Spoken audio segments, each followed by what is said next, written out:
Yo no llevo muchos años predicando. Bueno, vamos a ir al libro de Efesios, no adelantemos acontecimientos, no adelantemos cosas. Vamos a ir al libro de Efesios, vamos a continuar ahí.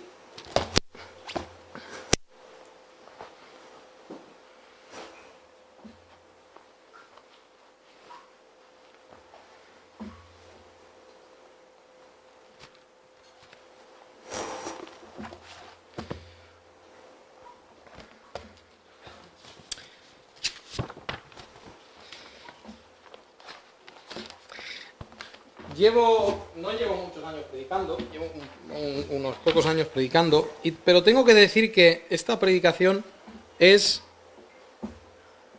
la más bonita que yo he hecho nunca. Y espera que me explique con esto. Es el tema más bonito que he predicado nunca. Eso es lo que quería decir, la más bonita. Es el tema más bonito y dudo que haya tema más bonito que el que voy a predicar esta mañana.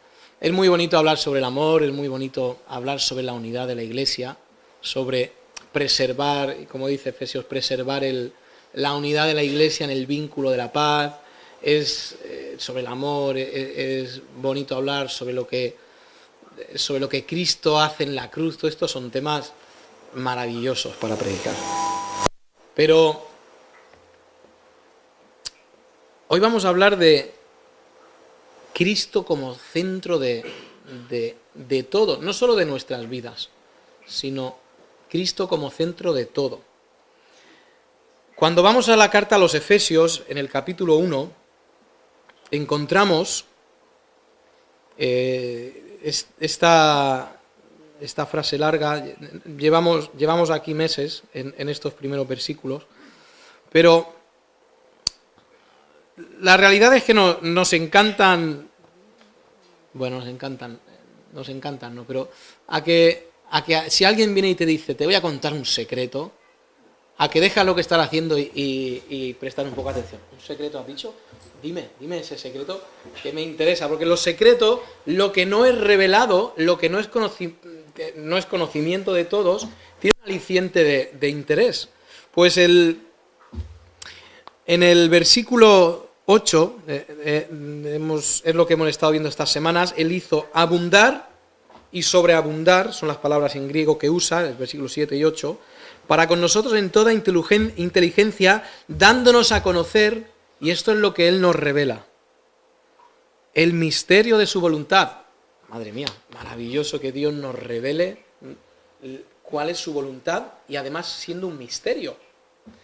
Y ese misterio revelado es que según a Él le place, según su beneplácito, el cual se había propuesto en sí mismo de reunir todas las cosas en Cristo en la dispensación del cumplimiento de los tiempos, así las que están en los cielos como las que están en la tierra. Fijaos que está diciendo que la misteriosa voluntad de Dios es reunir todo en Cristo. Y decimos, bueno, sabemos que la Iglesia va a ser unida a Cristo en esas bodas del Cordero y va a ser entregada por el Padre a Cristo, el esposo. Pero no habla solo de la Iglesia como esposa de Cristo. Habla que todo lo que hay en los cielos va a ser reunido a Cristo, va a ser llevado a Cristo. Todo lo que hay, todo ese imperio, todo ese reino invisible, espiritual, donde hay batallas entre el bien y el mal, batallas espirituales que nosotros no vemos, todo eso va a ser reunido a Cristo. Todos los reinos de este mundo, los justos, los injustos, todo va a ir a llegar a Cristo. Porque Dios va a entregar toda la honra a Cristo. Es curioso que a nosotros siempre nos molesta un poco la idea de que Dios busque su propia honra, ¿no? Y sabemos que Dios busca que todo lo que vive le dé honra. Y nosotros decimos, qué egoísta suena, ¿no? Y lo decimos con mucho respeto. Pero es que se da la circunstancia que Dios está buscando honrar ¿a quién? a Cristo. Esto no es una blasfemia ni es idolatría, porque Cristo es parte del seno trinitario, que esos tres que comparten la esencia de Dios. Entonces esto no es ni una herejía, ni una blasfemia, ni idolatría, ni nada de esto. Pero todo se va a centrar en Cristo, y Cristo va a tener la centralidad de todo. Hay tres formas. Tantas vueltas he dado que he perdido ya. No importa. Fijaos, el protagonista de todo es lo que nos va a decir Cristo, y vamos a ver 3 puntos de esta mañana que nos hablan del protagonismo de Cristo. Cristo es el protagonista de toda la historia. Toda la historia, no solamente de la salvación, sino toda la historia de la humanidad y toda la historia de ese reino espiritual giran en torno a Cristo. Cristo es el centro de todo. Cristo es el protagonista de todo. Nosotros somos actores secundarios en la película de la redención, en la película de los tiempos, si quieres decirlo de esta manera. Debemos entenderlo y debemos hacer que lo entiendan también nuestros hijos, que Cristo es el centro de todo. La gloria de Cristo y la gloria de Dios, por añadidura, es el centro de todo. Porque de Él y por Él y para Él son todas las cosas. Fijaos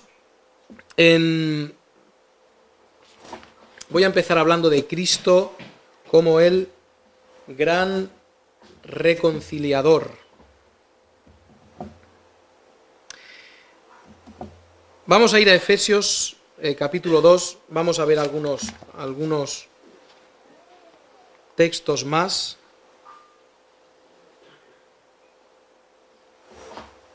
A ver quién quiere leer Efesios 2:6. Juntamente con él nos resucitó y asimismo nos hizo sentar en los lugares celestiales con Cristo Jesús. Pues eso es Efesios 2:16. Perdón, es 2:16.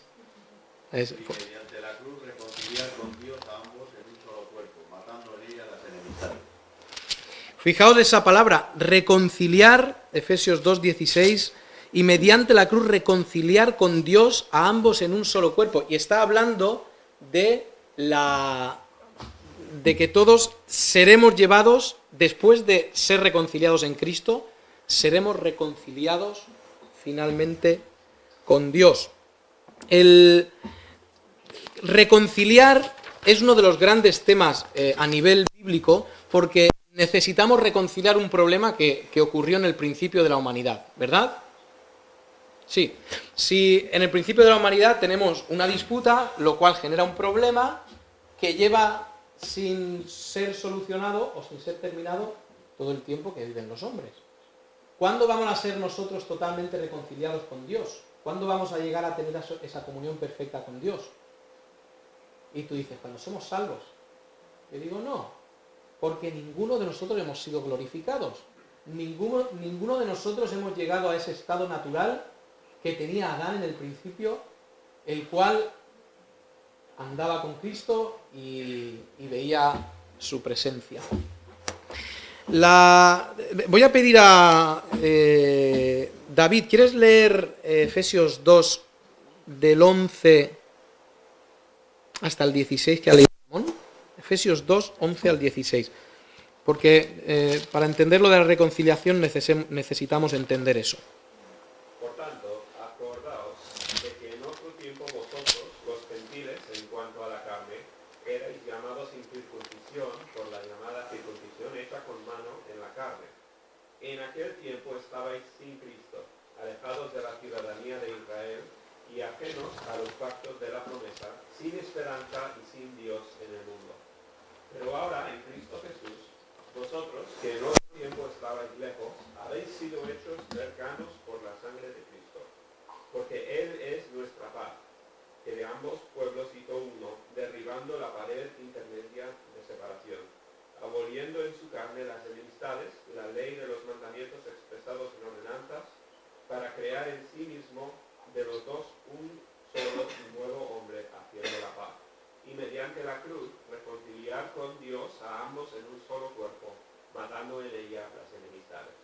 Si empezamos hablando nacionalmente el pueblo de Israel fue escogido, los judíos fueron escogidos para ser el pueblo de Dios. Fueron escogidos para ser reconciliados con Dios. Tenemos, por eso lo voy a explicar de esta manera, tenemos a los judíos elegidos por Dios y luego tenemos al resto de pueblos. Sean oscuros de piel, claros de piel, ojos rasgados, piel amarilla, no importa. Están todo el resto. Pues a nivel de la humanidad, Dios ha decidido reconciliarlos a los dos. Y en los tiempos en los que nos encontramos, el judío conoce a Cristo igual que nosotros, le acepta por fe y llega a ser salvo. Luego hay planes para los judíos en los cuales a nivel nacional volverá a tener importancia. Pero Cristo, y hemos leído que a través de la cruz ha reconciliado. Cristo es el medio por el cual Dios nos ha reconciliado. Tenemos Colosenses 1:20, también, vamos hasta ahí.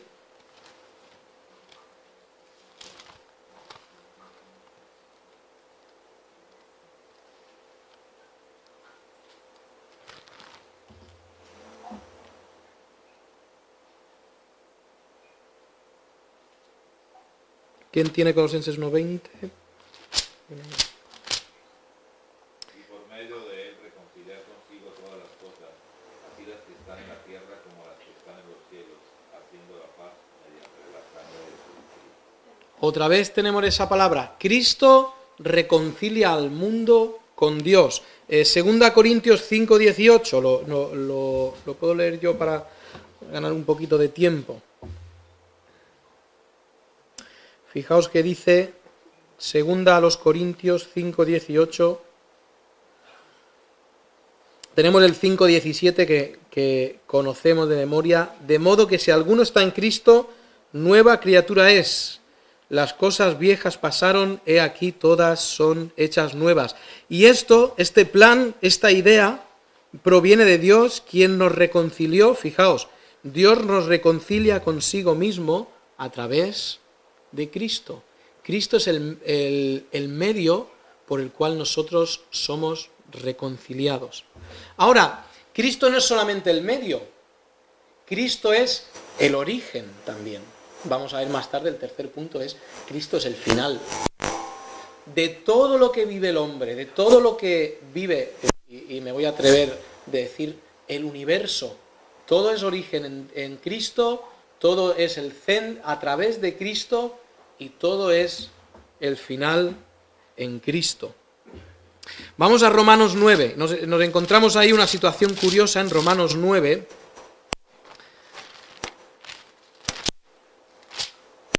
Tiene también que ver con los judíos y los gentiles.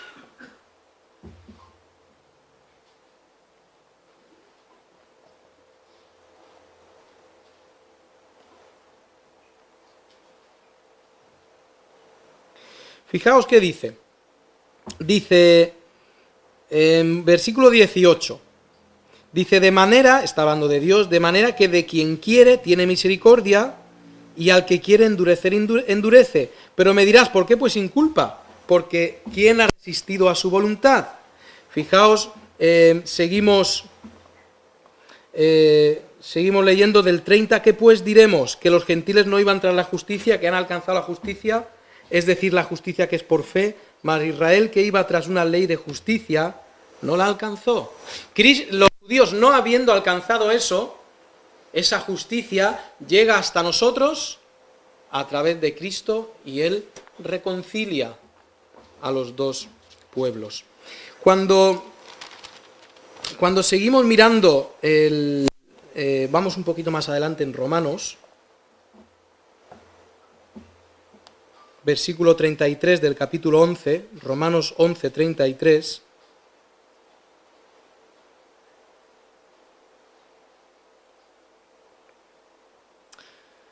Dice, oh profundidad de las riquezas de la sabiduría y de la ciencia de Dios, cuán insondables son sus juicios e inescrutables sus caminos.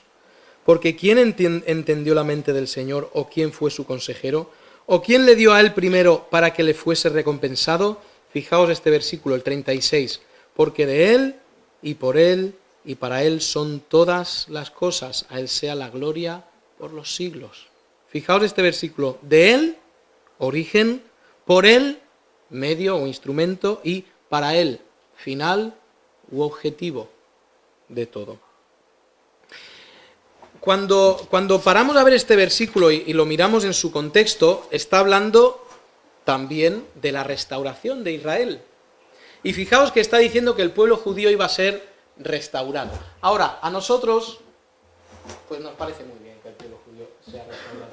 Pero a estos romanos que están leyendo, ¿qué les parece que los judíos al final acabe bien su historia? Muy bien, vamos al contexto histórico. ¿Qué está pasando cuando los romanos reciben la carta de Pablo escribiendo a los romanos? ¿Qué están haciendo los judíos?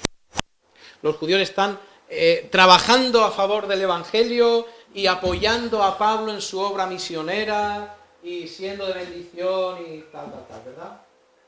No. ¿Qué están haciendo los judíos? Están persiguiendo a los gentiles, ¿no? Pablo va a hablar a los gentiles y los judíos o les perseguían de forma activa, o cuando Pablo se iba de una ciudad donde había dejado una iglesia, los judíos, muy a la chica callando, como decía mi madre, se metían en la iglesia y creaban confusión doctrinal. Entonces los romanos están leyendo y están diciendo, pero Pablo, estás diciendo una locura. ¿Estás diciendo que los judíos también van a ser reconciliados? ¿Estás diciendo que esos que perjudican al reino de Dios, esos que persiguen a los creyentes, van a ser al final reconciliados con Dios y van a tener un final feliz? Y por eso Pablo mejor plantea estas tres preguntas. Va a decir, bueno, tú que eres tan listo, respóndeme estas cuestiones. ¿Quién entendió la mente del Señor? ¿Vas tú a decirle al Señor, vas a entender tú todos los propósitos que Dios tiene? Yo personalmente voy a decir que yo no entiendo todos los propósitos que Dios tiene. No los entiendo. ¿Tú entiendes todos los propósitos que Dios tiene en tu vida y lo que está haciendo en tu vida?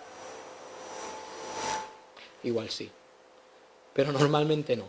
Porque ¿quién puede razonar los propósitos y los porqués de Dios? Muchas veces los teólogos se sientan e intentan dar razones a lo que Dios hace, y a veces tienen buenos puntos de vista, pero ¿quién puede decir que Dios hace por esta razón o por la otra razón? Fijaos la siguiente pregunta. ¿O quién fue su consejero? ¿Quién ha sido el consejero de Dios? Imagínate una escena absurda, total. Viene Dios y se sienta contigo y te dice, Israel, dame un consejo porque no sé qué hacer en esta situación. Absurda, ¿no? Ni siquiera podemos pensar en eso con seriedad. ¿Tú has sido el consejero de Dios para entender lo que hace y una vez que has entendido lo que hace, aconsejarle y decirle lo que es sabio? Qué tontería. Qué absurdo que es esto. Pues nosotros no hemos sido consejeros de Dios. Versículo 35. ¿O quién le dio a él primero para que le fuese recompensado? ¿O cuándo ha venido Dios a ti y te ha dicho, Israel, préstame un poco y ya luego yo te lo demando? ¿Tú le has prestado a Dios para que Dios esté en deuda contigo? Absolutamente. Entonces, básicamente, Pablo está diciendo, no cuestiones a Dios. El libro de Job es básicamente la idea más general del libro de Job es, no importa lo bueno que seas, lo santo que seas, lo justo que seas, lo buen padre que seas, lo maravillosamente buen hombre que seas, tú no eres nadie para cuestionar a Dios. ¿Estáis de acuerdo conmigo? Aunque Job no sea mi campo. Pero la idea general es esta. Entonces, Cristo quiere reconciliar a todos y nos da ese versículo porque de Él y por Él y para Él son todas las cosas. ¿Todo se origina en Cristo? ¿Puede ser que todo se origine en Cristo? ¿Pero Cristo es creador? Vamos a ver Israel. Pero no dice Génesis, en el principio creó Dios. Uy, qué complicaciones. Venga, vamos al libro de los Hebreos, no a Génesis. Al libro de los Hebreos. ¿Puede ser que Cristo creara? Vamos a Hebreos.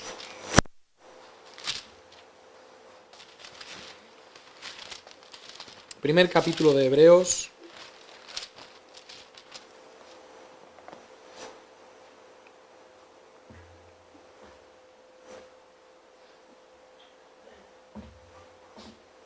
Fijaos lo que dice primer capítulo de Hebreos, versículo 2. En estos postreros días nos ha hablado por él, venga, desde el principio a que lo entendamos un poco, Dios habiendo hablado muchas veces y de muchas maneras en otro tiempo a los padres por los profetas, en estos últimos, en estos postreros días, nos ha hablado por el Hijo, Cristo, a quien constituyó heredero de todo y por quien asimismo, ¿qué dice ahí? Hizo el universo. Quien ejecuta la creación del universo. Uy, quizá eso no lo habías pensado nunca. Ahora, esto no debe sorprendernos, porque recordad que Dios, que es 3 personas, con una misma esencia, Dios siempre trabaja en equipo. Dios siempre trabaja en equipo. Por eso el Espíritu Santo tiene que ver con la salvación. Fijaos, Dios manda a su Hijo a salvarnos y el Espíritu Santo es el que nos convence de pecado. En la salvación están trabajando los 3. En los últimos tiempos están trabajando los 3. En el primer capítulo de la Biblia, cuando Dios está creando, Dios decide. Cristo habla, porque es el verbo. ¿Y quién, en último término, mueve los poderes, por decirlo así, para que el mundo se junte? Espíritu Santo. Espíritu Santo no dice que se movía entre las aguas, Él es el poder último y los 3 trabajan juntos para la creación del mundo.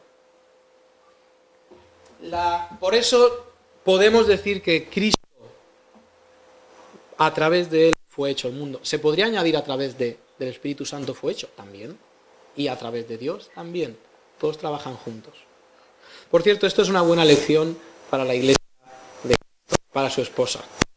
En la iglesia trabajamos todos y trabajamos juntos.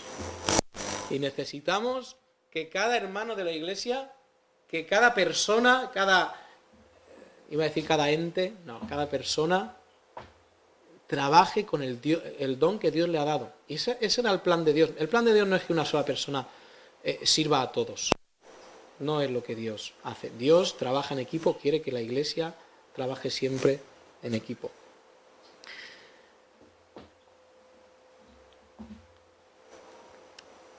Cristo como origen, Cristo como medio conciliador, y al final tenemos a Cristo como el final y el objetivo de todo lo que hay en el mundo. Acompañadme al libro de Apocalipsis, por favor.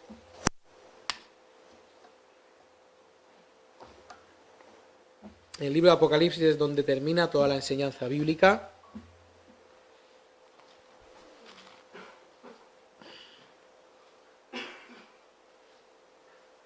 Hay un versículo en el libro de Apocalipsis que es bastante importante para entender el libro. Yo sé que alguno habéis llegado a Apocalipsis con las manos temblando por la dificultad del libro, pero fijaos el versículo 18, Apocalipsis 1:18.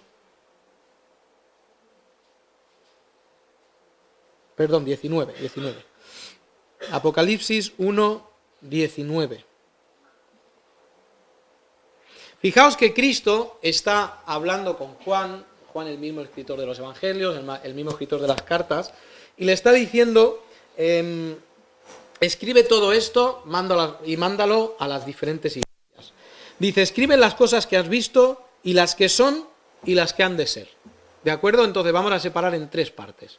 Las cosas que has visto, las cosas que son y las cosas que han de ser. Lo repito, las cosas que has visto, las cosas que son, las cosas que han de ser. El libro de Apocalipsis se divide en 3 partes. Lo que ha visto, ¿qué es lo que ha visto Juan? ¿Qué ha visto en el capítulo 1? Al Hijo del Hombre. Ha visto, ¿y quién es ese Hijo del Hombre? Cristo. Ha visto a Cristo. Las cosas que son, eso lo que había visto es a Cristo. Las cosas que son es lo que va a decir a las 7 iglesias, lo que está pasando en ese mismo momento. Y las cosas que han de ser, ¿qué es? Pues lo que está por delante. Y fijaos que en estas 3 divisiones del libro de Apocalipsis, es lo que estamos en el Instituto Bíblico, estamos analizando en profundidad cada una de estas partes, cómo interpretar todo esto, pero fijaos que Cristo es el centro de cada una de las partes de Apocalipsis. Cristo es el centro de lo que has visto. ¿Sí? Ha dicho María José, la visión en el capítulo 1 es de Cristo. Lo que ha visto es Cristo, el protagonista es Cristo. Las cosas que son en las iglesias, ¿quién da el mensaje? Cristo. ¿Quién promete? Cristo. ¿Quién advierte? Cristo. Cristo es el centro también de las cosas que son. Y Cristo es el centro de lo que está por delante. Fijaos, vamos a ver rápidamente la centralidad de Cristo en estas 3 divisiones. Primero, en el capítulo 1, la visión del hombre, fijaos versículo 12. Y me volví para ver la voz que hablaba conmigo, y vuelto vi 7 candeleros de oro. Y en medio de los 7 candeleros, a uno semejante al Hijo del Hombre, vestido de una ropa que llegaba hasta los pies y ceñido por el pecho con un cinto de oro. Su cabeza y sus cabellos eran blancos como blanca lana, como nieve, sus ojos como llama de fuego, y sus pies semejantes al bronce bruñido, refulgente como en un horno, y su voz como estruendo de muchas aguas. Tenía en su diestra 7 estrellas, de su boca salía una espada aguda de 2 filos, y su rostro era como el sol cuando resplandece en su fuerza. Y claro, esto hay que entender muy bien qué significa cada cosa. Pero os voy a decir que en esa primera imagen de Cristo podemos ver su gloria, su poder, su majestad, su justicia, su eternidad, su gobierno y su control. En esta imagen del Hijo del Hombre.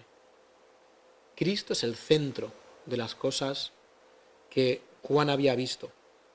Cuando llegamos a las cartas, igual te preguntas, Israel, ¿por qué Cristo sería el centro de las cartas? Pues cuando leemos cualquiera de las 7 cartas, vamos a encontrar siempre un mismo patrón en las cartas. Vamos a encontrar que alguien se identifica, que es Cristo. Los primeros versículos a cada carta siempre es Cristo identificándose. Fijaos, Esmirna, versículo 8. Y escribe al ángel de la iglesia en Esmirna, el primero y el postrero, el que estuvo muerto y vivió, dice esto. Es Cristo. Se está identificando. Fíjate, versículo 9. Yo conozco tus obras. Yo estoy pendiente de lo que está pasando. Yo sé por lo que estás pasando. Yo sé lo que estás sufriendo. Yo sé quién te está martirizando. Yo sé quién está dentro de la iglesia metiendo doctrinas falsas. Yo sé que en ese momento era el César Domiciano. Yo sé que Domiciano os está persiguiendo y está creando estragos en la iglesia. No temas en nada lo que vas a padecer. He aquí, el diablo echará a alguno de vosotros en la cárcel para que seáis probados y tendréis tribulación por 10 días. Sé fiel hasta la muerte y yo te daré la corona de vida. Fijaos, primero se identifica. Luego dice que él sabe lo que está pasando. Después consuela. En unos casos va a advertir también, consolar o advertir. Después, al final del versículo 10, él da una promesa. Fijaos que él no dice, Dios dice que. Él dice, yo os aseguro, yo os prometo. Él usa la voz, él usa su voz al nivel del mismo Dios, para decir, yo os prometo. Y la promesa es, el que tiene oído, oiga lo que el Espíritu dice a las iglesias, y el que venciere no sufrirá daño de la segunda muerte. Cristo es el centro también de la iglesia. Cristo es el centro de lo que está pasando en la iglesia. Él controla, Él sabe, Él promete, Él consuela. En la actualidad nuestra, el centro de nuestra iglesia es Cristo. No es la religión, no es la música, no son los ministerios, no son las personas. Cuidado, porque tristemente algunas iglesias rinden culto al número de las personas que son, y no importa tu vida, cómo vivas, no importa lo que pienses, no importa lo que practiques, lo que importa es que el domingo llenes tu asiento y seamos un montón. El centro de las iglesias no son las personas, y desde luego no es el entretenimiento de las personas. El centro de la iglesia es Cristo, y nosotros vivimos por Cristo, o saliendo de Cristo, por medio de Él, y vivimos para adorarle a Él. En las 7 iglesias el patrón es el mismo. Cristo promete, Cristo consuela, Cristo controla, y al final Cristo dice, si sois fieles, estaréis conmigo. Vale, hemos visto que Cristo es el centro de las cosas que había visto Juan. Cristo es el centro de las cosas que son, y Cristo es el centro de las cosas que han de venir. ¿Qué papel cumple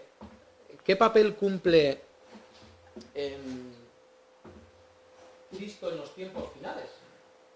Siempre pensamos en los tiempos finales como ese gran desate, si lo puedo decir de esa manera, de destrucción y de desastres y de muerte y de fuego cayendo del cielo y de meteoritos cayendo a la tierra y todo esto. Pero es que en el Apocalipsis y en las cosas que están por suceder, Cristo tiene también la centralidad de todo. Es a través de Cristo todo, es por Cristo todo. Cuando vamos al capítulo 4 y 5, encontramos esta imagen. Douglas, ven y ayúdame, que necesito, ven aquí, ayúdame, que necesito darle un ejemplo.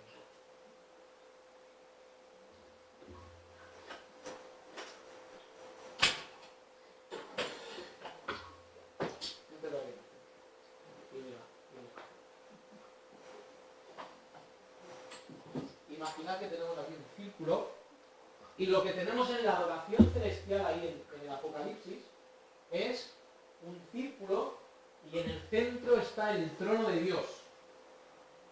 Y tenemos alrededor 24 tronos de ancianos, tenemos alrededor los 7 espíritus, que representan el Espíritu Santo, y en el Apocalipsis hablaremos de quiénes son estos ancianos, hablaremos de todo esto. Pero alrededor de él, del trono de Dios, se encuentra toda esta serie de cosas. Juan llega a esa visión y ve un rollo sellado. El rollo sellado es un rollo que está cerrado, que no se puede abrir, ¿vale? Esos 7 sellos. ¿Recordáis qué hace Juan? Juan llora y dice estas famosas palabras. ¿Quién es? Ahora, mi pregunta es, o mi pensamiento. Gracias, Douglas. Muchas gracias. Mi pregunta es, ¿por qué quién es digno? ¿Quién está? ¿Quién está sentado en el trono? Es Dios, ¿no? Perdona por no leer el texto. Pero más rápido lo he explicado así. Un momento. Dios está sentado en el trono y se levanta una pregunta. ¿Quién es digno? Pues Dios, ¿no? ¿Quién va a ser digno si no es Dios? Pero es que no se encontró nadie digno de abrir el rollo con los sellos. Madre mía, qué complicaciones, ¿no? ¿Quién es el único digno? Aparece un cordero. Fijaos, versículo 3. Ninguno ni en el cielo, ni en la tierra, ni debajo de la tierra podría abrir el libro, ni aún mirarlo. Y lloraba yo mucho porque no se había hallado a ninguno digno de abrir el libro, ni de leerlo, ni mucho menos de mirarlo. Y uno de los ancianos me dijo, no llores, He aquí que el león de la tribu de Judá, la raíz de David, ¿quién es? Cristo. Y Cristo va a aparecer en escena, versículo 6, y miré y vi que en medio del trono y de los 4 seres vivientes y en medio de los ancianos estaba en pie un cordero como inmolado, como muerto, como que había sido matado el cordero.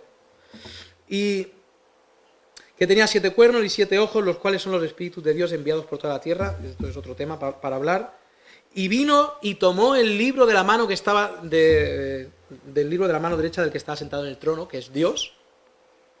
Y Cristo es digno de desatar los sellos. Cuando entramos en el libro de Apocalipsis, entendemos que digno de desatar los 7 sellos es digno de comenzar los juicios sobre la tierra. Los 7 sellos se van a ir abriendo y van a ir ocurriendo diferentes desastres. De los sellos saldrán las copas, de las copas las trompetas y todo eso. Pero fijaos, Cristo es el centro de las cosas que están por venir. Cuando vamos un poquito más adelante, ¿quién es el que viene por la iglesia de Cristo? Viene Cristo. Por su iglesia, a salvar a la iglesia, a llevarse a la iglesia. Viene Cristo. Y Cristo viene en las nubes y de la misma forma que se fue, Él viene y arrebata. Él es el que se lleva a la iglesia. ¿Dónde se lleva a la iglesia? A las bodas. ¿De quién? La lleva a sus bodas, siguiendo todo el ritual judío en el cual nos dice que el novio buscaba a la novia e iban por todo el pueblo y se iban añadiendo gente al banquete hasta que llegaban a la casa que él había preparado. Fijaos que el cumplimiento de los tiempos se parece muchísimo al ritual de una boda judía. Cristo viene, se lleva a su esposa y se la lleva al banquete donde ¿quién es el protagonista? Es Cristo. Y cuando, yo lo decía a los estudiantes el otro día, hablando de Apocalipsis, cuando en una boda entra el novio, lo digo así, cuando entra la novia, que se emplea, hay que aplaudir o por lo menos mostrar respeto. Ahora, cuando entra el novio, oye, que entra el novio, déjalo. Y el novio va. Y en nuestra cultura la protagonista la madre, ¿no? Está. Pero en el contexto judío, ¿quién es el protagonista? Es el novio. Y Cristo es el novio. Cristo vuelve a ser protagonista.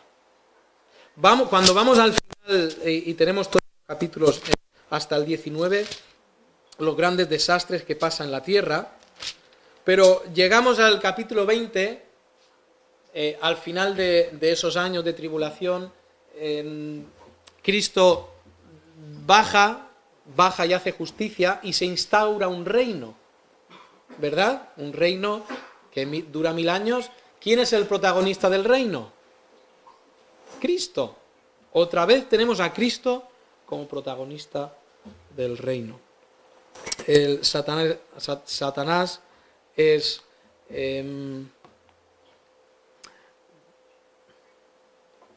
atado 1000 años y después ocurre lo que todos sabéis, o lo que si no, lo del instituto sabréis. Pero, fijaos, Cristo es el protagonista de las cosas que has visto, de las que haya visto Juan. Cristo es el protagonista de las cosas que estaban ocurriendo en las iglesias, y Cristo es el protagonista de lo que está en el futuro. Por eso, de Él, y por Él, y para Él, son todas las cosas. Cristo es el centro de nuestra vida, el centro de la iglesia, el centro de lo que creemos. Es el centro, Cristo, de nuestro amor también. La iglesia no debe amar la música, no debe amar los ritos, la iglesia debe amar a Cristo. Una iglesia viva es una iglesia que ama a Cristo. Ya lo dijo Cristo, os habéis vuelto tibios, le dice a una iglesia. A otra iglesia le dice, has perdido tu primer amor. ¿Quién es el primer amor? Es el amor hacia Cristo. Y es una tragedia que eso ocurriera en nuestra iglesia. que nosotros dejáramos de seguir a Cristo como el centro de todo. Es un ánimo para todos nosotros saber que el que es el centro de todo, el cual va a reconciliar a todo, el cual va a recibir la gloria de todo y luego él sujetarse a Dios, porque ese es el final de todo, cuando todas las cosas sean reunidas, sujetadas a Cristo, después él se sujetará a su Padre. ¿Recordáis este versículo? Siéntate a mi diestra hasta que ponga a tus enemigos por estrado de tus pies. Y esto es lo que Dios está haciendo a Cristo. Le está reuniendo todo, los cielos, la tierra, lo espiritual, lo físico, a sus pies. Y luego él lo presentará todo a Dios. Ese ser central de la historia, ese ser central del universo, el gran consuelo del cristiano es que no es un déspota, como veíamos esta mañana, en el sentido negativo. Es el Cristo que ha muerto por amor a nosotros. No es alguien que por su nombre solamente sea digno de recibir la gloria. Él lo sería por su posición, pero también porque Él ha hecho, Él ha obrado, Él se ha humillado hasta la muerte, una muerte horrible, y Él merece en varios sentidos lo que nosotros debemos pensar y sentir de Él. Espero que te vayas con el corazón rebosante porque Cristo es el centro de tu vida. Si Cristo no es el centro de tu vida, tienes muchas razones para irte triste a tu casa esta mañana. Tienes muchas razones para tener miedo y tienes muchas razones para no encontrar el gozo.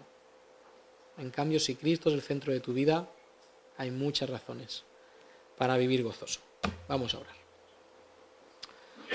Eterno Dios, es a través de la cruz de Cristo que tú has reconciliado todo con Cristo y contigo mismo.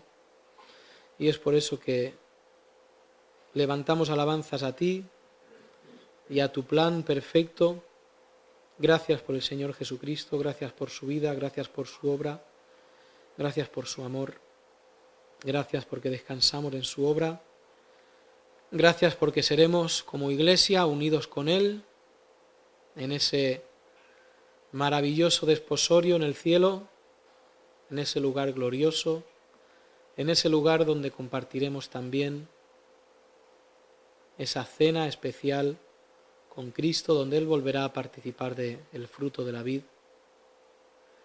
Gracias por lo mucho que has hecho por nosotros y cuando salgamos y volvamos al mundo y a enfrentar situaciones cotidianas, ayúdanos a tener siempre en nuestros ojos a Cristo como el todo de nuestro corazón y de nuestra vida. Gracias, en el nombre de Cristo oramos. Amén.